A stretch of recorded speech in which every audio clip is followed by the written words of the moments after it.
ओम नमः सिद्धिभ्यां। ओम नमः सिद्धिभ्यां। ओम नमः सिद्धिभ्यां। मंगले में मंगले करन वीतराग विज्ञान नमो तारे जाते भई हरे अंतादि महान करे मंगल करे ओमा ग्रंथ करन के काज जाते मिले समाधि सब पावे निज पद राज। इस भव तरु का मूल एक जानू मिथ्या भाव ताको कर निर्मूल अब करिए मोक्ष उपाय। सातवां अधिकार जैन मिथ्या दृष्टि। जैन मिथ्या दृष्टियों का विवेचन। जैन मिथ्या दृष्टियों का विवेचन जिन्होंने गीत मिथ्यात्व आदि का त्याग तो कर दिया है, सच्चे देवशास्त्र गुरु को भगत हैं, सच्चे देवशास्त्र गुरु को मानते हैं, वो गुरु कुदेव कुशास्त्र आदि के पास नहीं जाते, उनको नहीं मानते, शास्त्र अभ्यास भी करते हैं, स्वाध्याय भी करते हैं, फिर भी शास्त्रों के आधार से ही अपेक्षा न समझकर कोई एक अपेक्षा के आधार से छल ग्रहण कर लेते हैं और वो मिथ्यात्व बना रहता है। उनकी चर्चा इस 7वें अधिकार में टोडामल जी साहब ने की है। यह अधिकार सभी स्वाध्यायी जीवों को करने लायक है, क्योंकि इसमें अपने अंदर सूक्ष्म भूलें पड़ी रहती हैं, उस तरफ ध्यान नहीं जाता, इसलिए 7वां अधिकार बहुत इम्पोर्टेंट है। पूज्य गुरुदेव श्री को मोक्ष मार्ग प्रकाशक में 7वां अधिकार इतना ज़्यादा प्रभावित किया था कि उन्होंने अपने हाथ से इसको अपनी डायरी में एक एक अक्षर से लिख लिया था। ऐसा ये 7वां अधिकार है। इसको बहुत गहराई से समझने जैसा है कि भूल कैसे बनी रहती है। तो निश्चयाभासी मिथ्या दृष्टि का प्रकरण अपना प्रारंभ हुआ है। तीसरा पैरा अपने को आज पढ़ना है। तथा अपने को केवल ज्ञान आदि का सद्भाव मानते हैं, परंतु अपने को तो क्षयोपशम रूप मति श्रुत आदि ज्ञान का सद्भाव है। क्षायक भाव तो कर्म का क्षय होने पर होता है, और ये भ्रम से कर्म का क्षय हुए बिना ही क्षायक भाव मानते हैं, सो यही मिथ्या दृष्टि है। अब देखो, मैंने आपको कहा था कि निश्चयाभासी ढूंढना बहुत मुश्किल है पृथ्वी पर, लेकिन ये जो निश्चयाभासी का जो प्रकरण है, ये व्यवहाराभासी के चक्कर में आया है। अंतर समझ में आया ना? जैसे हार है तो जीत है, एक दूसरे से जुड़े हुए हैं ना, ऐसे ही निश्चय और व्यवहार एक दूसरे से जुड़े हुए हैं। इसलिए जब व्यवहाराभासी की चर्चा करी तो वो निश्चयाभासी की चर्चा होनी थी, लेकिन तुम्हें पूरी पृथ्वी पर खोजना बहुत मुश्किल है कि कोई आदमी वर्तमान में अपने को केवल ज्ञानी माने। नहीं समझ में आया? कोई है ही नहीं, कोई नहीं कहता कि मैं केवल ज्ञान स्वरूप हूँ, ये अलग बात है, लेकिन मैं केवल ज्ञानी ही हूँ, पर्याय में केवल ज्ञानी हूँ, ऐसा कहने वाला तो शायद न मुझे आज तक मिला है और न तुम्हें मिलेगा। और जो दूसरी विवक्षा भी टोडामल जी कहेंगे कि स्वभाव अपेक्षा है, तो स्वभाव अपेक्षा तो है ही, इसलिए उसमें तो कोई दिक्कत नहीं है। लेकिन अगर कोई ऐसा अपन ऐसा लो कि अगर कोई ऐसा माने कि मैं तो केवल ज्ञानी सहित हूँ, मैं तो केवल ज्ञानी हूँ, तो वो निश्चयाभासी है। क्यों है निश्चयाभासी का सीधा सा अर्थ है, जो चीज़ पर्याय में प्रकट नहीं है वो द्रव्य स्वभाव को पर्याय में प्रकट मानता है, बस इसका नाम निश्चयाभासी। इतनी सी बात है और इससे ज़्यादा कुछ नहीं। माने ये बात जो द्रव्य स्वभाव पे लागू पड़ती है वो उसे पर्याय पे लागू कर देता है भ्रम से। मैंने ये बात अच्छे समझ लो, तुम्हें ये मिलेगा नहीं, लेकिन तुम्हें बहुत रेयर कोई आदमी ऐसा मूर्ख कोई दिखाई देता नहीं इतना बड़ा, ख्याल में है ना। विवक्षाओं से राग आदि मेरे में नहीं है, वो सब टोडामल्ली साहब ने आगे लिया है लक्ष्य नहीं करने की अपेक्षा। वो सब अभी पढ़ेंगे तब आएगा कि क्यों वो साहब ऐसा सब लिखा हुआ है जनवाणी में भी। वो एक उद्देश्य है, वो एक टारगेट है, एक लक्ष्य की प्राप्ति के लिए वो बात लिखी है। लेकिन तुम्हें निश्चयाभासी कोई ऐसा दिखाई देगा नहीं, इसलिए मैं इस पर ज़्यादा जोर इसलिए नहीं डालता कि इसमें कुछ ज़्यादा है भी नहीं कि आदमी को समझाया जाए, क्योंकि हम में से ऐसा कोई नहीं है कि साहब केवल ज्ञान है वर्तमान में, ऐसा कौन मानता है। अब देखो आगे कहते हैं, शास्त्र में सर्व जीवों को केवल ज्ञान स्वभाव कहा है, वह शक्ति अपेक्षा से कहा है, क्योंकि सर्व जीवों में केवल ज्ञान आदि रूप होने की शक्ति है। वर्तमान व्यक्तता तो व्यक्त होने पर ही कही जाती है। हम सब में केवल ज्ञान की शक्ति है, हम सबको केवल ज्ञान की प्राप्ति हो सकती है। आत्मा में केवल ज्ञान की शक्ति है, लेकिन वो शक्ति अभी पर्याय में व्यक्त नहीं है। ख्याल में वैसा हम मानते हैं, हम और कुछ तो नहीं मानते ना, हम सब भी ऐसे ही मानते हैं। लेकिन वो जो निश्चयाभासी है वो ऐसा मानता है कि मेरी तो पर्याय में केवल ज्ञान हो गया, ख्याल में है ना, और मेरे में कोई कमी नहीं है। देखो क्या कहते हैं, वर्तमान व्यक्तता तो व्यक्त होने पर ही कही जाती है। कोई ऐसा मानता है कि आत्मा के प्रदेशों में तो केवल ज्ञान ही है, ऊपर आवरण होने से प्रकट नहीं होता, सो यह भ्रम है। यदि केवल ज्ञान हो तो वज्र पटल आदि आड़े होने पर भी वस्तु को जानता है, कर्म आड़े आने पर वह कैसे अटकेगा। इसलिए कर्म के निमित्त से केवल ज्ञान का अभाव ही है। यदि इसका सर्वदा सद्भाव रहता तो इसे परम पारणामिक भाव कहते, परंतु यह तो छायक भाव है। सर्वभेद जिसमें गर्वित है ऐसा चैतन्य भाव सो परम पारणामिक भाव। इसकी अनेक अवस्थाएं मति ज्ञान आदि रूप व केवल ज्ञान आदि रूप है, सो यह पारणामिक भाव नहीं है। इसलिए केवल ज्ञान का सर्वदा सद्भाव नहीं मानना चाहिए। ख्याल में है ना।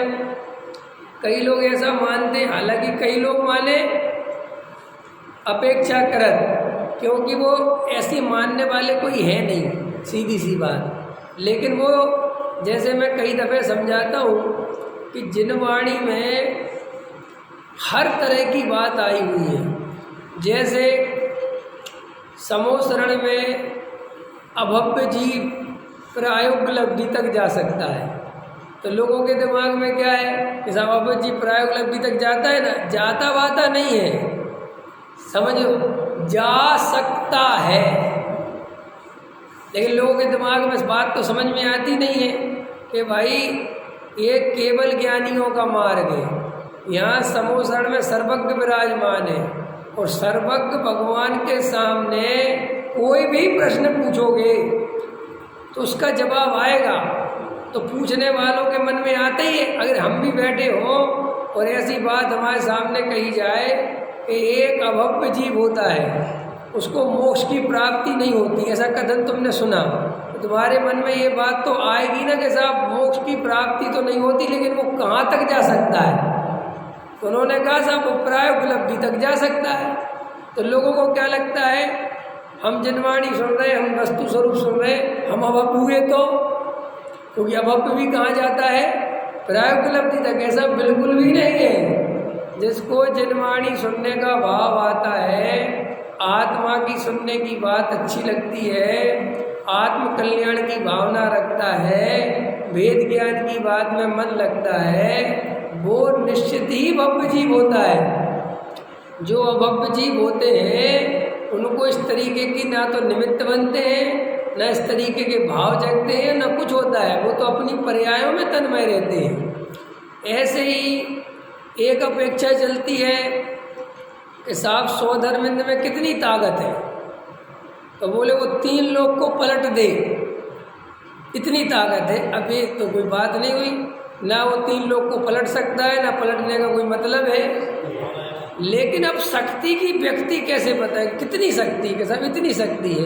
जैसे चक्रवर्ती में कितनी शक्ति है कि साहब इतने हाथियों का बल, तीर्थंकर में इतने हाथियों का बल। तो ये एक तरीका है।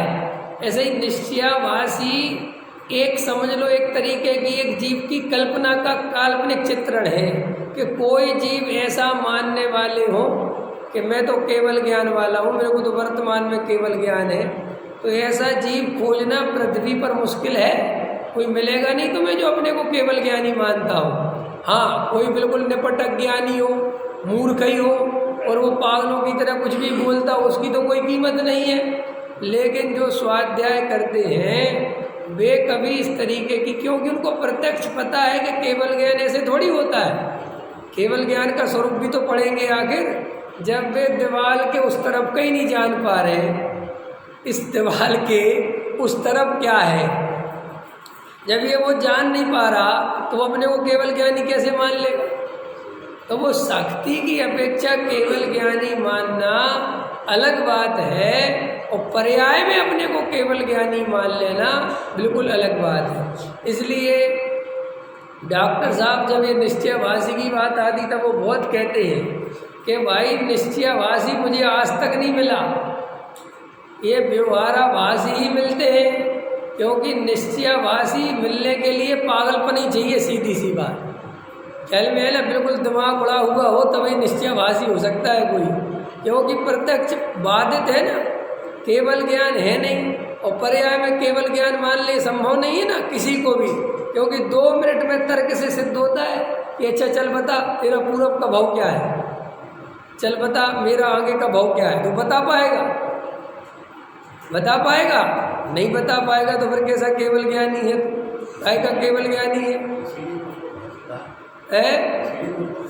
हाँ, भाषी कहा माने मैं आपको ये समझाना चाहता हूँ कि ये समझाने का समझा रहे हैं, ऐसा आदमी मिलना मुश्किल है। पकड़ में है माने ये समझ लो कि ऐसा हो सकता है कि कोई निश्चयाभासी हो तो कैसा होगा, कैसा होगा, लेकिन ऐसा आदमी मिलना बहुत मुश्किल है, रेयर है। कहाँ मिलेगा ऐसा आदमी? बिल्कुल ही पागलपन के दौरे पड़ते हो तो ऐसा पागलपन करे ना अंदर में। अब देखो कई लोग हैं वो कहते साहब राग आत्मा में है, राग आत्मा में है। एक पक्ष है, अब वो नहीं रहे अपने टावा वाले, अब उनका वो चलता था पूरा सिस्टम। तो मैंने कई दफ़े बात करी, मैंने कहा तुम भैया राग नहीं है ये किस अपेक्षा कहते हो, बस ये बता दो किस अपेक्षा कहते हो। अगर दृष्टि को हटाने की अपेक्षा कहते हो, क्योंकि राग दृष्टि करने लायक नहीं है, राग एकत्व करने लायक नहीं है, राग आत्मा का स्वभाव नहीं है, एक समय की पर्याय का विभाव है। अगर इतनी बात स्वीकार है और फिर कहो कि राग जीव का नहीं है, कोई दिक्कत नहीं है।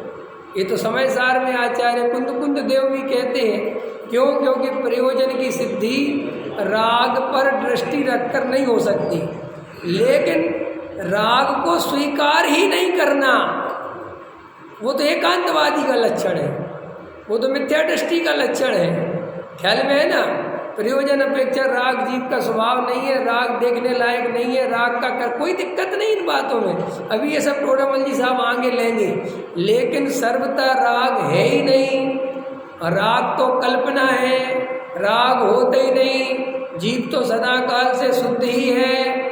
तो भाई साहब फिर अगर सदा काल से शुद्ध है और पर्याय में राग द्वेष है ही नहीं, तो फिर यहाँ 4 गति में क्या कर रहे हो? फिर ये पंचम काल में हमारे साथ बैठ के क्या कर रहे हैं? नहीं समझ में आया कि साहब आज तक हमने ऐसी बात जानी नहीं थी, बराबर है ना। उनका फिर क्या मुद्दा है कि आज तक ये बात नहीं जानी थी ना, इसलिए हम यहाँ आए। तो अब तो जान ली, अब तो जान ली। हाँ, अब तो फिर अब क्यों हो? नहीं समझ में आया बस्तेन जी। मैंने बहुत बातें कर रखी उन लोगों से, ख्याल में है ना कि आपके साहब हमें तो इतना सा बता दो कि राग वाग तुम्हारे हिसाब से आत्मा में नहीं है, कि साहब बिल्कुल नहीं है। ठीक है, तो तुम यहाँ क्यों घूम रहे? बोले साहब ये बात पता नहीं थी और अज्ञानता चल रही थी, इसलिए अब मिट गई। तो अब क्यों हो? अब ये धंधा पानी क्यों करते हो? पत्नी बच्चों के बीच में क्यों रहते हो? शरीर में क्यों रहे? बोलो, इसका उत्तर दो। अब तो सिद्ध बन जाओ। जब तुम्हारा वही अज्ञानता से तुम चार गति में उड़ रहे थे कि कौन सी अज्ञानता से? कि राग मेरे में है। अब ये बात समझ में आ गई कि राग है ही नहीं, तो भैया पर यहाँ आप क्या कर रहे? अब और फिर चलो, अब राग है नहीं, ये बात समझ में आ गई, तो ये मोह का चिन्ह क्यों दिख रहा है? ये मोह का चिन्ह देखो, सम्यक दृष्टि राग का कर्ता अपने को नहीं मानता। समझना ध्यान से, सम्यक दृष्टि राग का कर्ता अपने को नहीं मानता, लेकिन राग मेरे में नहीं है बिल्कुल ऐसा भी नहीं मानता। वो पर्याय में जानता है कि राग है, कमजोरी है। भरत जी घर गृहस्थी में रह रहे हैं तो द्रव्य स्वभाव से अपने को भगवान ही मानते हैं, सिद्ध समान ही मानते हैं, लेकिन साथ में ये भी जानते हैं कि स्वभाव से तो सिद्ध समान हूँ, लेकिन अपने स्वरूप में जब तक रमूंगा नहीं तब तक पर्याय में सिद्ध नहीं बनूंगा। और अभी पर्याय में कमजोरी है, राग देश की प्रवृत्ति है, इसलिए घर गृहस्थी में रह रहा हूँ। इसमें क्या दिक्कत है? इसमें झगड़ा कहाँ है? पर्याय की कमजोरी भी ख्याल में होती है और द्रव्य की ताकत भी ख्याल में होती है। यही सच्चा उपाय है बीमारी दूर करने का। देखो, कोई आदमी अपने को बीमार माने ही नहीं तो डॉक्टर के पास जाने का क्या फायदा? और डॉक्टर के पास जाके सर्वथा ये माने कि मैं ठीक हो ही नहीं सकता तो डॉक्टर के पास जाने का क्या फायदा? अगर में है कि दोनों बातें समझनी है कि मैं बीमार भी हूँ और अगर इलाज करूँगा तो स्वस्थ भी हो जाऊँगा। ऐसे ही मैं पर्याय में क्रोध, मान, माया, लोभ रूप परिणमित हो रहा हूँ, घबराने की जरूरत नहीं है। लेकिन अगर मैं स्वभाव का आश्रय लूँगा, आत्मा का सच्चा श्रद्धान करूँगा, भेद ज्ञान करूँगा, तो ये क्रोध, मान, माया, लोभ का अभाव हो जाएगा। कितनी सरल, इसमें क्या कठिन है, क्या घबराने की बात है?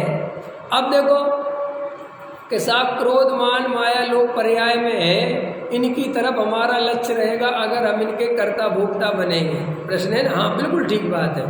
अगर तुम राग देश को ही देखते रहोगे और उससे भिन्न ज्ञायक को नहीं देखोगे तो तुम्हारे स्वभाव की निर्मलता तुम्हें भाषित नहीं होगी, और स्वभाव की निर्मलता भाषित नहीं होगी तो वो पर्याय में प्रकट कैसे होगी? जैसे बहुत सरल है, आपको कोई बीमारी हो गई, समझ लो आपको बुखार आ गया, सर्दी जुकाम हो गया, खांसी हो गई, पेट में दर्द हो गया, है ना, आपको इस तरीके की बीमारी हो गई, तो ये मुझे बीमारी हो गई है, ये भी भाववासन होता है, और उसी समय ये भी भाववासन होता है कि ये बीमारी कुछ दिन में मिट जाएगी, मैं ये सदाकाल बीमार वाला नहीं हूँ, मैं अभी 2 दिन पहले तो ठीक था, अभी हो गई है और 2 दिन बाद ठीक हो जाऊँगा, ख्याल में कुछ गलत खान पान कर लिया है, अभी ऐसा बराबर है ना।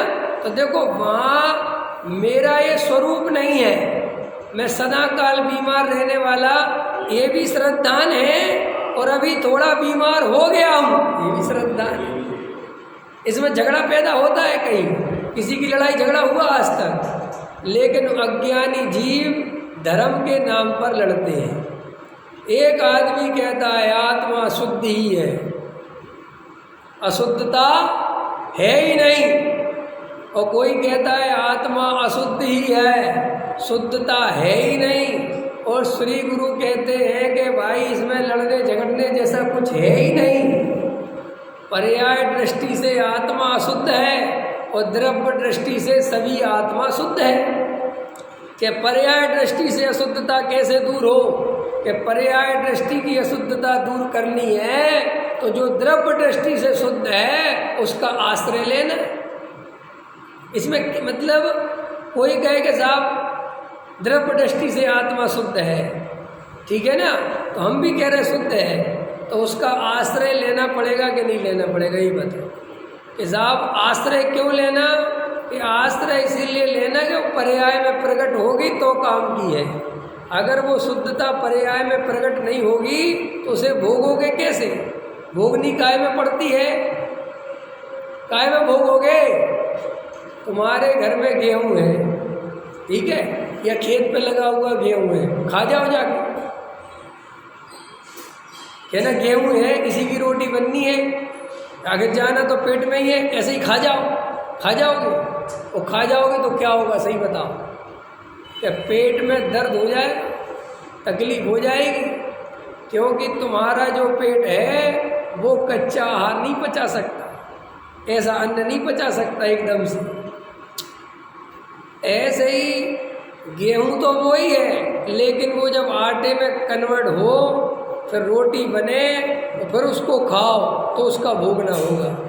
ऐसे ही द्रव्य स्वभाव से सभी चीज भगवान है, इसमें कोई दो राय नहीं है। लेकिन तुम्हें द्रव्य स्वभाव का प्रकटपना पर्याय में होगा तो उसका आनंद आएगा। अगर वो पर्याय में प्रकट नहीं होगा तो उसका आनंद नहीं आएगा। अब मजेदार बात यह है कि पर्याय में प्रकट करना हो तो द्रव्य स्वभाव को देखना, पर्याय की याद मत करना। क्योंकि पर्याय को याद करोगे बार बार कि प्रकट हुआ कि नहीं, प्रकट हुआ कि नहीं। और ये खाली आत्मा के संदर्भ में नहीं है, ये हर चीज के संदर्भ में है। अगर तुम पढ़ाई भी करते हो तो डूबना पड़ता है। अगर बार बार ये करोगे इंजीनियर की डिग्री मिलेगी कि नहीं, इंजीनियर की डिग्री मिली कि नहीं, तो क्या होगा? क्या बार बार कर रहे हो? कोई भी काम तुम करो। अरे मैं तो कहता हूँ एक बढ़िया भजन गाना हो और भजन गाने वाला बार बार ये देखे कि लोगों को मजा आ रहा है कि नहीं, तो वो लोग भजन गा पाएगा। क्योंकि तुम ये बार बार सोचोगे तो तुम डूबोगे ही नहीं, और डूबने के बिना बात बनेगी नहीं।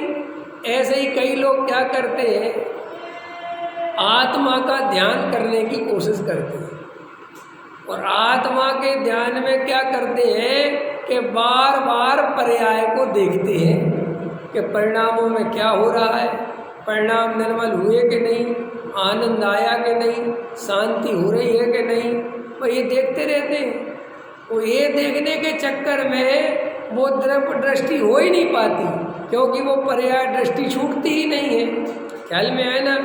देखो भाई, अच्छे से समझ लो, क्लियर समझ लो जीवन का रहस्य क्या है। आत्म ध्यान कौन पुरुष कर सकता है, रहस्य समझ लो। सबसे पहले तो जिसे पूरा वस्तु का स्वरूप ख्याल में हो, पर्याय का स्वरूप ख्याल में हो, द्रव्य का स्वरूप ख्याल में हो, कर्म का स्वरूप ख्याल में हो, शरीर का स्वरूप ख्याल में हो, विकल्पों का स्वरूप ख्याल में हो, तो ख्याल में रहना चाहिए। पहले इनकी क्लियरिटी होनी चाहिए अपने दिमाग में कि कौन सी चीज़ क्या है। फिर तुम्हारे अंदर जो आत्म ध्यान करने की जो स्थिति बनेगी वो कैसे बनती है उसको समझो।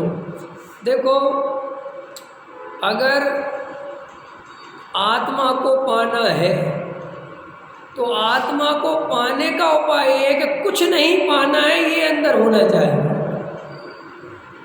क्या कहा मैंने? परम ध्येय, परम ध्येय है ना, परम ध्येय, आत्मा परम ध्येय है। तो परम ध्येय का मतलब पता क्या होता है? जिसका कोई ध्येय नहीं है। क्या? जिसका कोई ध्येय नहीं है वो आत्मा को ध्याता है, वो परम देह, जिसे जगत से तो कुछ पाने की आशा है ही नहीं। क्या कहा मैंने? जिसे जगत से पाने की तो कुछ आशा है ही नहीं, लेकिन आत्मा का ध्यान करके भी कुछ नहीं पाना चाहता। पाने की परिभाषा ही खत्म हो गई जिसकी। ये जो गुरुदेव समझाते थे ना, मैं हूं अपने में परिपूर्ण, इस परिपूर्ण का अर्थ नहीं समझते लोग। मुझ में पर की कुछ गंध नहीं, समझ में आया ना? तो इसका अर्थ क्या है? देखो, एक छोटी सी कहानी सुनाता हूँ, उस कहानी से बहुत सहायता मिलेगी आपको कि आत्मा का ध्यान कैसे होता है। अकबर और तानसेन का नाम आपने सुना होगा। अकबर का जो म्यूजिशियन था, जो अकबर को बढ़िया बढ़िया भजन सुनाता था, गा बजा के सुनाता था, उनका नाम था तानसेन। और तानसेन अकबर के दरबार में वो तमूरा होता है ना, तमूरा, वो बजाते थे और गाते थे, और अकबर बहुत प्रसन्न होता था और उनको अपने रत्नों में से एक रत्न मानता था, तानसेन। और तानसेन इतना बढ़िया गाते थे कि जगत प्रसिद्ध थे। लेकिन अकबर के मन में बार बार एक बात आती थी, और वो बात ये आती थी कि यार ये तानसेन इतना बढ़िया गाता है, मुझे ऐसा लगता है इस पृथ्वी पर इससे बढ़िया कोई नहीं गा सकता, और इतना बढ़िया तमूरा बजाता है, इससे बढ़िया कोई बजा भी नहीं सकता। लेकिन साथ में एक प्रश्न और मन में आता था कि यार इसको किसी ने तो सिखाया होगा, इसका कोई गुरु होगा, और ये चेला है, तो ये शिष्य जब इतना बढ़िया है, और अगर इसका गुरु कोई है तो वो कितना बढ़िया होगा, ऐसा उसके मन में आता था।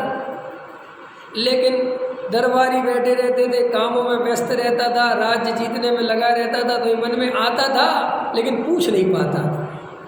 एक समय की बात है, एक बार रात में गाना बजाना चल रहा था, और जब गाना बजाना ख़त्म हुआ तो अकबर अपने महल में प्रवेश कर रहा था और सीढ़ियों से तानसेन उतर रहा था, तो टकरा गए, और वहाँ कोई नहीं था। तो उसने कहा, अरे तानसेन 2 मिनट सुनो। बोले, बोलो महाराज। बोले, मैं तुम्हें जब भी देखता हूँ मुझे एक बात मन में आती है। बोले, साहब बोलो। बोले, मुझे ऐसा लगता है तुम्हारे जैसा गाने वाला और तुम्हारे जैसे बजाने वाला इस पृथ्वी पे शायद दूसरा कोई हो, मुझे ऐसा लगता है। लेकिन मन में एक बात और लगती है कि तुम्हें कोई सिखाने वाला, तुम्हारा कोई गुरु होगा, अगर होगा तो। और मुझे ऐसा लगता है कि अगर तुम इतना अच्छा बजाते हो, गाते हो, तो तुम्हारा गुरु कितना अच्छा गाता बजाता होगा। ख्याल में आया कि नहीं आया? क्या तुम्हारा गुरु है? तो तानसेन ने कहा, महाराज बिल्कुल सही सोचा, मेरा गुरु है। तो बोले, बस बात खत्म हो गई, तुम्हारे गुरु महाराज को कल बुलाओ उनका, क्योंकि राजाओं की तो बुद्धि ऐसी होती है, कल सुनेंगे उनका। उनने कहा, महाराज काश उनको इतना सुनना आसान होता। क्या कहा? काश उनको सुनना इतना आसान होता तो फिर बात ही खत्म हो जाती, फिर उनमें और मेरे में कोई अंतर नहीं रह जाता। बोले, मतलब क्या है? बोले, मतलब ये है कि वो अपनी मर्जी के मालिक हैं, वो किसी दरबार में सुनाने नहीं आते, वो किसी के कहने पर नहीं गाते। तो फिर बोले, उनका तो ये भी पता नहीं है कि 1 हफ्ते में कब गाएंगे, 15 दिन में कब गाएंगे, और महीने में कब गाएंगे, और एकांत में गाते हैं, किसी के सामने भी नहीं गाते, किसी को खुश करने की बात ही नहीं है। तो एकदम अकबर को तो और ज़्यादा जिज्ञासा हो गई कि भाई मुझे तो उनको फिर तो सुनना है। बोले, देखो महाराज, अगर राजा बन के सुनना चाहते हो तो हमारे गुरु को तुम फांसी पर लटका दो तो भी नहीं गवा सकते, और अगर वो और बंदूक धर के गवाओगे भी तो वो गाएगा, वो बात नहीं बनेगी जो तुम चाहते हो। बोले, नहीं, ऐसा नहीं है, तुम ये बताओ उपाय क्या है। बोले उपाय मैं कल बताऊंगा।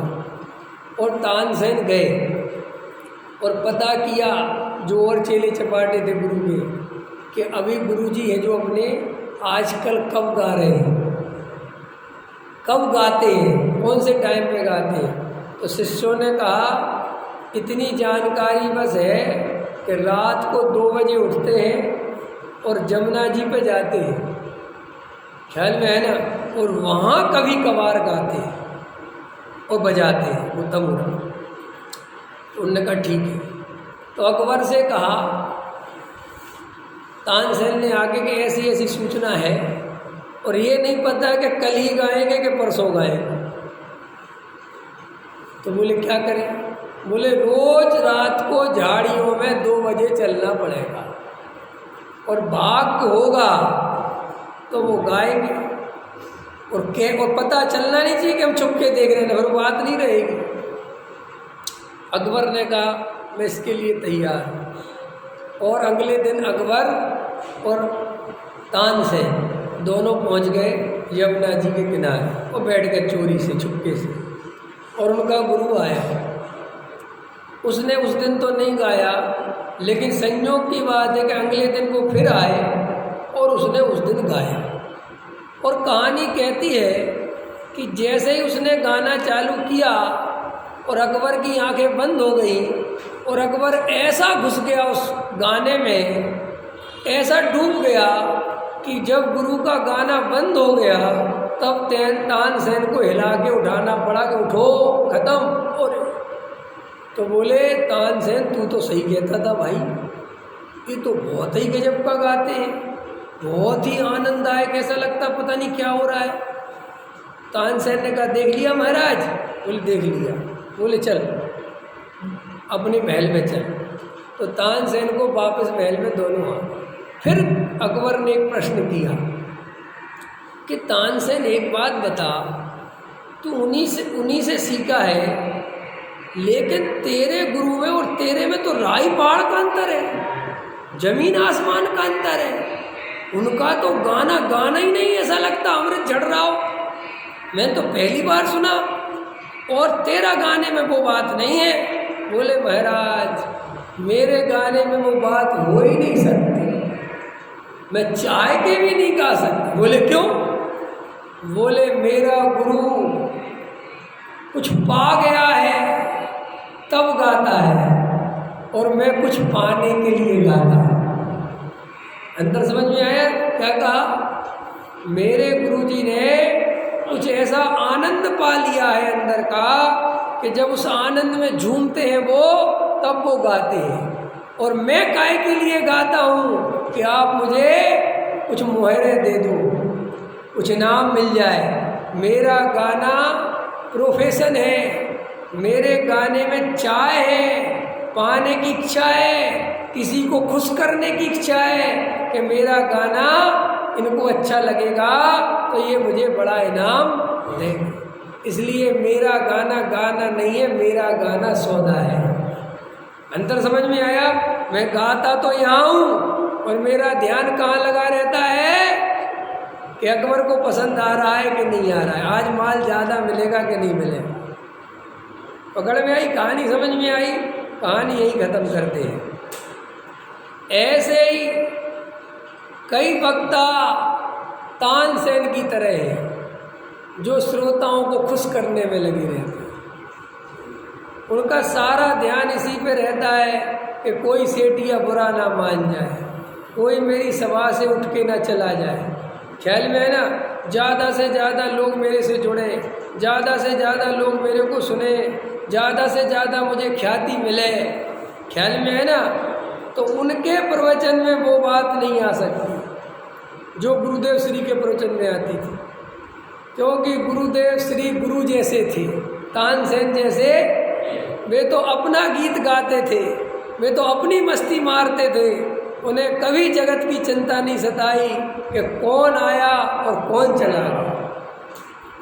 आओ तो आओ और जाओ तो जाओ, क्योंकि गुरुदेव की जो समय सार की बीड़ा थी वो उनने अंदर बजा ली थी। उनने उस आत्मा का अनुभव कर लिया था। अरे लोग कहते हैं गुरुदेव दिगंबर धर्म से प्रभावित होकर दिगंबर अपना लिया था। अरे गुरुदेव दिगंबर धर्म से नहीं, उस आत्मा के अनुभव से प्रभावित हुए थे जिस आत्मा की चर्चा समय सार में थी, और उसका अनुभव करने के बाद अंदर भाव आया कि अरे असली मार्ग तो इस दिगंबर पंथ में है, असली बात तो यहाँ लिखी हुई है, और उसका रसा स्वादन आ गया। समय सार पढ़ने से कोई श्वेतांबर से दिगंबर नहीं बनता। अगर समय सार पढ़ने से कोई श्वेतांबर से दिगंबर बनता तो बहुत आसान था। सभी श्वेतांबरों को कोर्ट में क्या दे देते, सुप्रीम कोर्ट में, ये पकड़ समय सार और इसको पढ़, और वो पढ़ता और दिगंबर बन जाता। लेकिन गुरुदेव समय सार पढ़ के दिगंबर नहीं बने थे, ये उपचार का कथन है। वो तो जो समय सार में भगवान आत्मा की चर्चा थी, और वह भगवान आत्मा उनके अनुभव में आया, और अनुभव के आने से वे दिगंबर बने, और बहुत सारे श्वेतांबर उनके प्रभाव में आके दिगंबर बन गए। किसी के प्रभाव में आके पंथ संप्रदाय बदलना अलग बात है, और आत्मा के अनुभव के आधार से बदलना अलग बात है। किसी के पंथ संप्रदाय के प्रभाव में आकर किसी के भगत बन जाना अलग बात है, और अपनी आत्मा का अनुभव करके देवसास गुरु के भगत बनना अलग बात है। दुनिया में अधिकतर लोग दूसरों से प्रभावित होकर भक्ति करते हैं, उनके प्रभाव में आकर उनके अनुयायी बनते हैं, उनके पास खुद का कोई अनुभव नहीं होता। ख्याल में आया? तो वो तानसेन जैसी बात जिनके अंदर होगी, उनके गीत में वो आनंद नहीं होगा। फिर देखो, ऐसे ही जो व्यक्ति आत्मा का ध्यान करेगा और अंदर ये लगेगा कि आत्मा का ध्यान करने से मुझे क्या मिलेगा, आत्मा का ध्यान करने से मुझे क्या मिलेगा, ये जो लोभ कसाई की प्रवृत्ति है, ये जो लोभ कसाई में आदत पड़ी हुई हर जगह कुछ पाने की, क्योंकि जन्म जन्मों से संस्कार भरे पड़े हुए हैं। यह जीव जिस पर्याय में जाता है उस पर्याय में तन्मय होकर सुखी होने के नाना उपाय करता है, तो फिर जो भी काम करता है उसके बदले में कुछ ना कुछ चाहता है। हर जगह लाभ की आदत पड़ी ना, हर चीज़ में। मंदिर जाएंगे तो क्या मिलेगा, भगवान की पूजा करेंगे तो क्या मिलेगा, ये वाली पूजा करेंगे तो क्या मिलेगा, भगवान का अभिषेक करेंगे तो क्या मिलेगा, महावीर जी वाले महावीर को पूछ के क्या मिलेगा, तिजारा वाले चंदा प्रभु को पूछ के, हर जगह क्या आदत पड़ी हुई है। इंजीनियर करके, इंजीनियरिंग होती ना, करके क्या मिलेगा, डॉक्टर बन के क्या मिलेगा, हर जगह क्या आदत पड़ी हुई है। पुण्य करके क्या मिलेगा, त्याग करके क्या मिलेगा, भोग करके क्या मिलेगा। हर जगह सौदेबाजी है, और हर जगह तुम्हें सौदे के जवाब देने वाले कि त्याग करोगे तो स्वर्ग मिलेगा। ये बहुत अच्छा, जब कुछ तो मिलेगा ना, कि व्यापार करोगे तो पैसा मिलेगा, कि मंदिर बनवाएंगे तो क्या मिलेगा, कि स्वर्ग भी मिलेगा और यश भी मिलेगा। तो ऐसे ही जब हमने कहा कि आत्मा का ध्यान करो, तो बोले क्या मिलेगा,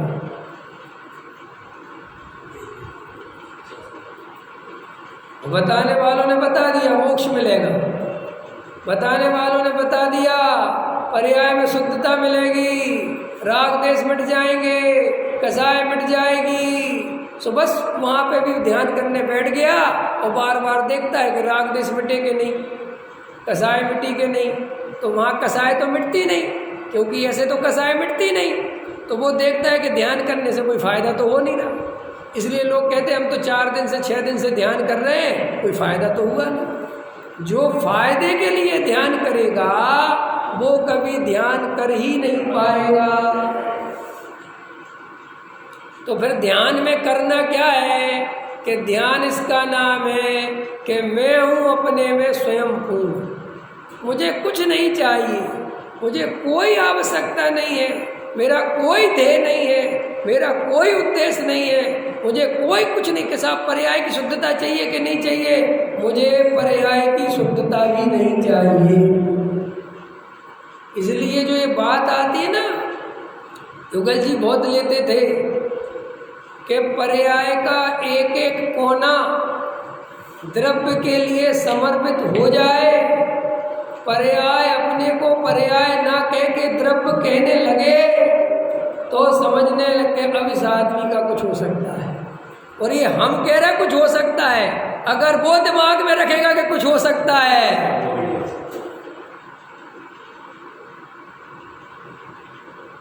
ख्याल में आया ना? अरे भाई, दौलत राम जी की लाइन याद करो, फिर इसकी व्याख्या करो। जे त्रुवन में जीवे अनंत। अब इसमें अपने आप को देखो, पहले मैं जीव हूँ, देखो अच्छे ध्यान से, शांति से देखो, देखो क्या, फिर देखो जे त्रुवन में जीवे अनंत। फिर सब जीवों को देखो, अपनी पत्नी को देखो, अपने बच्चों को देखो, अपने माँ बाप को देखो, अपने रिश्तेदारों को देखो, अपने पड़ोसी को देखो, अपनी समाज को देखो। देख लिया? अब आगे चलो। जे त्रुवन में जीवे अनंत। अब त्रियंच गति के जीवों को देखो, गधे को देखो, बैल को देखो, भैंस को देखो, सूअर को देखो, कुत्ते को देखो, बिल्ली को देखो, चूहे को देखो, खरगोश को देखो, हिरण को देखो, हाथी को देखो, देखो सब। जे त्रुवन में जीवे अनंत। अब ध्यान से इन सब जीवों की तरफ देखो, और देवगति के जीवों को भी देख लो, एक बार देखना हो तो, और नरक गति के जीवों को भी देख लो, क्योंकि शास्त्रों में उनका चित्रण है तो उसके आधार से देख सकते हो। अब अपने को तो अपन ने शुरू में ही देख लिया था। अब देखो आगे की लाइन क्या कहते हैं, सुख चाहे दुख ते भय बन। और ये सभी जीव सुख चाहते हैं, सुखी होना चाहते हैं। अब ये सुखी होना चाहते, अब आगे देखो ये सब जीव सुखी होने के लिए क्या क्या कर रहे हैं। देखो क्या क्या कर रहे हैं। सबसे पहले अपने को देखो कि मैं सुखी होने के लिए क्या क्या कर रहा हूँ, क्या क्या नहीं किया। बचपन में माँ बाप से प्रीति लगाई, माँ बाप को अपना माना और ऐसा माना कि ये माँ बाप मुझे सुखी करने वाले हैं, ये मुझे सुख देने वाले हैं, यही मुझे सुख देने वाले हैं। और उनके मुँह में दौड़ता रहा, उनकी आज्ञा में चलता रहा, वो जैसा कहे वैसे करता रहा। फिर थोड़ा बड़ा हुआ, फिर मोह ने पलटा मारा, फिर मोह कहने लगा अरे माँ बाप सुख नहीं दे सकते, ये तो बूढ़े होने वाले, इनसे क्या मिलेगा, अरे सुख तो मुझे स्त्री से मिलेगा। और स्त्री के लड़कियों के पीछे दौड़ने लगा, शादी के उपाय करने लगा कि स्त्री से सुख मिलेगा, स्त्री से सुख मिलेगा, स्त्री से सुख मिलेगा। शादी हो गई, शादी होने के बाद कुछ दिन तो वो मोए पत्नी जैसा कहे वैसा करता है। आदमी की नई नई शादी होती है तो पत्नी कहती है रस मलाई लाओ तो रस मलाई ला के देता है, पत्नी कहती जलेबी लाओ तो जलेबी ला के देता है, क्योंकि मोह कहता है इससे सुख मिलेगा, इससे सुख मिलेगा, इससे सुख मिलेगा। फिर मोह पलटा मारता है, फिर मोह कहता है अरे इसको तो देख लिया, ये तो क्या है, सुख तो अपने बच्चों से मिलेगा, बेटा होना चाहिए, अपने कुल का नाम करेगा, वो मेरे बुढ़ापे में काम आएगा। तो कहाँ पलटा मोह, कहाँ दौड़ाता है, बच्चे की तरफ। फिर बच्चों की सेवा करो। फिर रात और दिन किसकी सेवा करता है, पत्नी भी और पति भी। खुद नहीं खाते, खुद नहीं खाते, बच्चों को खिलाते। खाओ, पुष्ट करो, मजबूत बनो, शरीर ज़्यादा मजबूत करो, काय के लिए, इनसे सुख मिलेगा। और फिर वो कहता है, फिर वो कहता है इनसे सुख मिलेगा, इनसे सुख मिलेगा। और वे बड़े होते होते होते होते होते होते ये बूढ़ा हो जाता है और वे जवान हो जाते हैं। और फिर वे जवान हो जाते, फिर भ्रम टूटता है कि अरे ये तो सब अपने अपने में लग गए। फिर उसी पत्नी की तरफ दौड़ता है, इतने साल तक फिर वो पत्नी के फिर एक दूसरे में फिर कल्पना करते हैं, पोता हो जाए तो पोते से सुख मिलेगा। अब ऐसा सुख मैंने अभी संयोग की तरफ से कराया। अब ये जीव देखो सुखी होने के लिए क्या क्या करता है। मकान बड़ा बन जाएगा तो सुख मिलेगा, 2 करोड़ के 10 करोड़ हो जाएंगे तो सुख मिलेगा, शरीर स्वस्थ रहेगा तो सुख मिलेगा, और ना जाने कितनी कितनी कल्पना सुख की, और ना जाने कितने कितने उपाय सुख की। कल्पना सुख की और उपाय सुख की, रात और दिन करता रहता है, रात और दिन, रात और दिन, रात और दिन, रात और दिन। और ये मोह कहता है करते रहो, सुख मिलेगा, सुख मिलेगा, सुख मिलेगा, लेकिन सुख मिलता है। क्यों नहीं मिलता?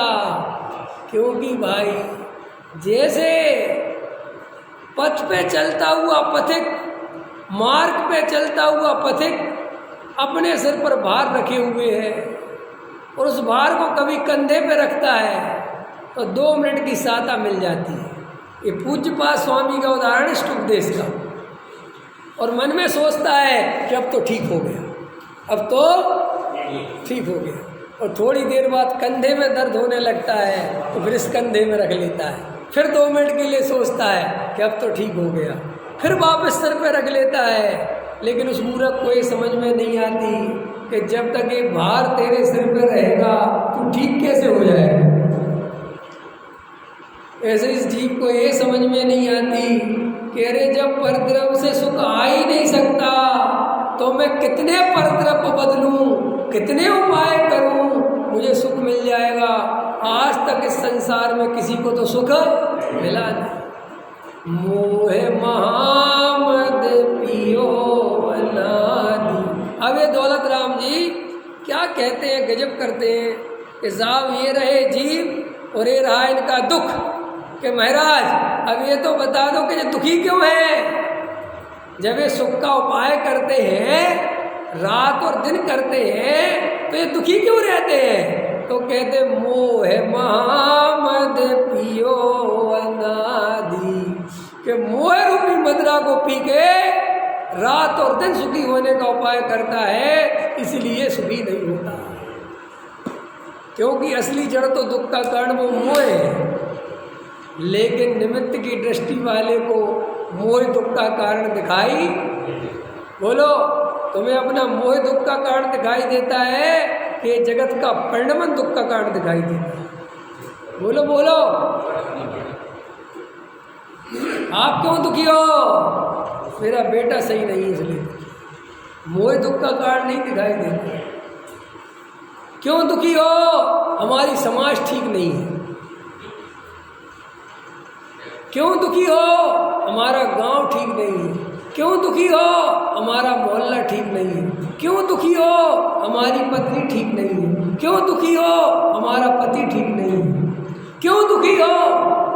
हमारा घर ठीक नहीं है। किसी को ऐसा लगता है इसलिए दुखी हूं कि मोह भरा पड़ा हुआ है क्या? हाँ, बिहारों में कोठी नहीं इसलिए दुख है। दुख तो है ना। देखो भाई, दुख एक ही तरह का है, ध्यान रखना। दुख एक ही तरह का है और एक से ही है, उसका नाम है मोह। और दुख माने आकुलता। दुख का और कोई लक्षण नहीं है। दुख माने इस बात की कोई कीमत नहीं है कि तुम्हें आकुलता किस कारण से हो रही है। कीमत इस बात की है कि आकुलता है कि नहीं। अरे भाई, बीमारी किसी भी तरह की हो, सारी बीमारियों में दुख होता है। लेकिन मोह क्या कहता है? पैर टूट गया इसलिए ज़्यादा दुख है, अगर हाथ टूटा होता तो इतनी तकलीफ नहीं होती। गजब है सर, है गजब गजब का दिमाग है।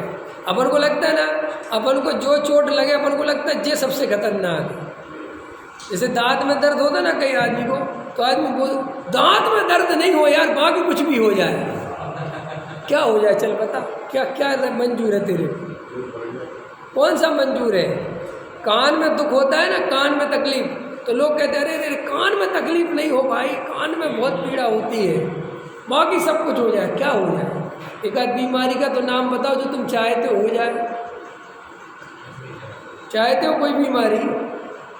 तो देखो श्री गुरु क्या कहते हैं कि संसार में जैसे मार्ग पे चलता हुआ पथिक दुखी दुख पाता है क्योंकि भार लेके चल रहा है, ऐसे ही संसार में परिभ्रमण करता हुआ जीव इस मोह के कारण दुखी दुख पाता है क्योंकि मोह का नाश नहीं होता।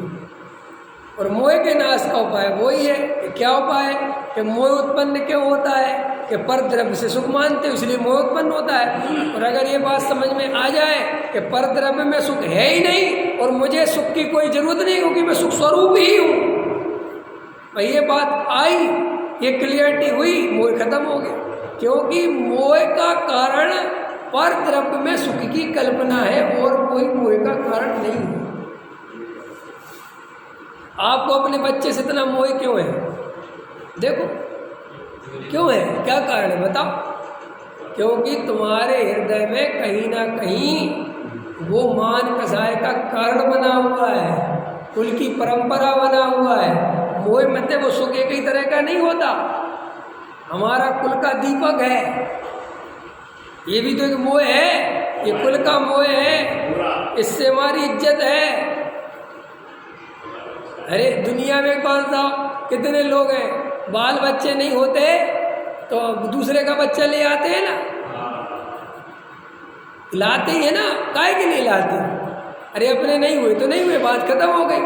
लेकिन वो मोह कहता है तू तो ले आ, न तू जिएगा किसके आधार से? और आज तक कोई उसके आधार से सुखी हुआ नहीं। नहीं समझ में आया? और सुनो, दुख और होता है, ख्याल में आया ना? तो दुख इसलिए होता है कि यार इससे अच्छा तो लाते ही नहीं तो ज्यादा सुखी थे, क्योंकि अपने को तो भोग भी ले आदमी, एक तो दूसरे का लाओ और वो सही नहीं निकले और उसको और तकलीफ, तो ऐसा लगता है किस घड़ी में ले आए। तो भाई ये संसार का स्वरूप ही ऐसा है, ये जीव को समझ में नहीं आती बात, ये जितना दुख चल रहा है ये मोह से चल रहा है। इसलिए मैं कहता हूँ पुण्य पाप पे भरोसा नहीं होता सम्यक दर्शन के बिना। हम तुम्हें कितने ही पढ़ाए कि सब पुण्य के उदय से होने वाला है, और तुम कितने ही पढ़ो, लेकिन ये मिथ्यात्व जब तक है ये कहेगा बकवास बंद कर, पुण्य पुण्य के उदय से नहीं होता, अपने करने से होता है। इसलिए मिथ्या दृष्टि जीव को समझाने से कुछ नहीं होता, अनुभव करे तो होता है। इसलिए अरंत जो मैं बार बार बोलता हूँ ना कि आत्मा अनुभव करके ही समझा जा सकता है, शास्त्रों से नहीं समझा सकता। 7 तत्वों का श्रद्धान उमा स्वामी को पढ़ के नहीं कर सकते। 7 तत्व का श्रद्धान तुम्हें आत्मा का अनुभव करना पड़ेगा, तभी हो सकता है। ये मूर्खता दिमाग से निकाल दो कि हम पढ़ पढ़ के ध्यान। अरे भाई आत्मा अनुभव की चीज है, धर्म अनुभव की चीज है, अभ्यास करने की चीज नहीं है। ये कोई प्रैक्टिस करने से नहीं मिलता, ये कोई वकालत नहीं है कि जितनी प्रैक्टिस करोगे उतने बढ़िया वकील बनोगे। ये तो आत्मानुभव है, अनुभव करोगे तो ही समझो। इसलिए जिन जीवों को, अरे भाई सीधी सी बात है, नमक को जवान पे रखो, नमक कैसा पता चल गया? खारा। इतनी उस पर पीएचडी करने की ज़रूरत क्या है नमक पे? जब वो जवान पे रखा जा सकता है और चखा जा सकता है तो इतनी पीएचडी करने की जरूरत क्या है? ऐसे ही आत्मा का जब अनुभव किया जा सकता है, राग देश भी व्यक्त है, ज्ञान स्वभाव भी व्यक्त है और शरीर भी व्यक्त है, और इन तीनों के बीच में आत्मा फंसा हुआ है और ये दिखाई दे रहा है। तो अब शास्त्रों में बहुत खोजने की जरूरत क्या है? नहीं समझ में आया? लोग मेहनत कर रहे हैं, उत्कर्षण अपकर्षण संक्रमण पढ़ रहे हैं, कर्म प्रकृतियाँ पढ़ रहे हैं, और वे क्या कहते हैं, उनके तर्क क्या है कि साहब आपका दिन भर आत्मा समझने में तो मन लगता नहीं, तो कम से कम इसके माध्यम से आपका उपयोग पापों से बच जाता है। ऐसा एक लॉजिक देते हैं, और ये आम आदमी को लॉजिक पसंद भी आता है। वो कहते हैं यार ये तो ठीक, इसमें सही तो कह रहे हो, लेकिन आपको पता नहीं है आप बिना आत्मज्ञान के, बिना सम्यक दर्शन के इन कामों में लगते हो तो इन कामों में रस जल्दी आने लगता है। क्यों आने लगता है वज्रसेन जी? तत्व विचार में रस क्यों नहीं आता? क्योंकि वहाँ काम मिल जाता है, वहाँ वर्ग मिल जाता है, वहाँ याद करने के लिए परिभाषाएं मिल जाती हैं, और जीव को हमेशा काम करने की आदत पड़ी हुई है, तो उसको एकदम सही मिल जाता है। फिर वो क्या है, तो उसमें दिन भी निकल जाता है तो पता नहीं चलता।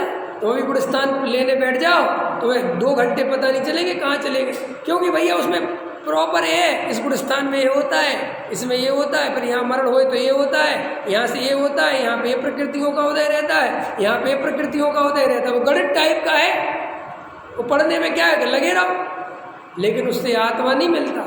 हाँ, जिन्हें आत्मा मिल जाए और बेगणित में लगे रहे कोई दिक्कत नहीं है, क्योंकि उनके पास त्रिकाली ध्रुव की दृष्टि है। इसलिए गुरुदेव सूक्ष्म से सूक्ष्म बात लेते थे, लेकिन वे आत्मा की दृष्टि नहीं छोड़ते थे। वे चाहे चरणानुयोग पढ़ाएं, चाहे कर्णानुयोग पढ़ाएं, चाहे प्रथमानुयोग पढ़ाएं, गुरुदेव ये जरूर बोलते थे कि तू हूँ परमात्मा छू एवं नक्की कर, तू हूँ परमात्मा छू एवं निर्णय कर, तू हूँ परमात्मा छू एवं अनुभव कर।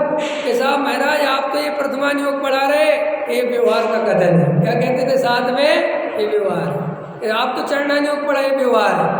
असली बात तो वही है, वो साथ में बोलते थे असली बात तो वही है, असली बात ये तो व्यवहार का है, ये तो आता है, ये भूमिका के अनुसार होता है, लेकिन असली बात वही है। माने उनका वजन कभी आत्मा से नहीं हटता था, और आज स्थिति ऐसी है कि आत्मा पे वजन नहीं आ रहा। आजकल की अधिकतर जो नई पीढ़ी है वो गुरुदेव की फोटो बस लगा रही है, गुरुदेव का माल गायब। क्यों गायब? क्योंकि गुरुदेव का माल वो ही परोस सकता है जिसकी दृष्टि आत्मा पे हो। जिसकी दृष्टि आत्मा पे नहीं होगा वो जनता को खुश करने के लिए गुरुदेव का नाम तो ले लेगा, पूज्य गुरुदेव कर देगा, कांजी स्वामी जैसा महान कोई नहीं ऐसा भी बोल देगा, और गुजरातियों के बीच में पहुंच जाए तो और ज़्यादा बोल देगा, लेकिन गुरुदेव का माल नहीं परोस पाएगा, क्योंकि गुरुदेव के माल परोसने के लिए गुरुदेव जैसी दृष्टि चाहिए। सहजानंद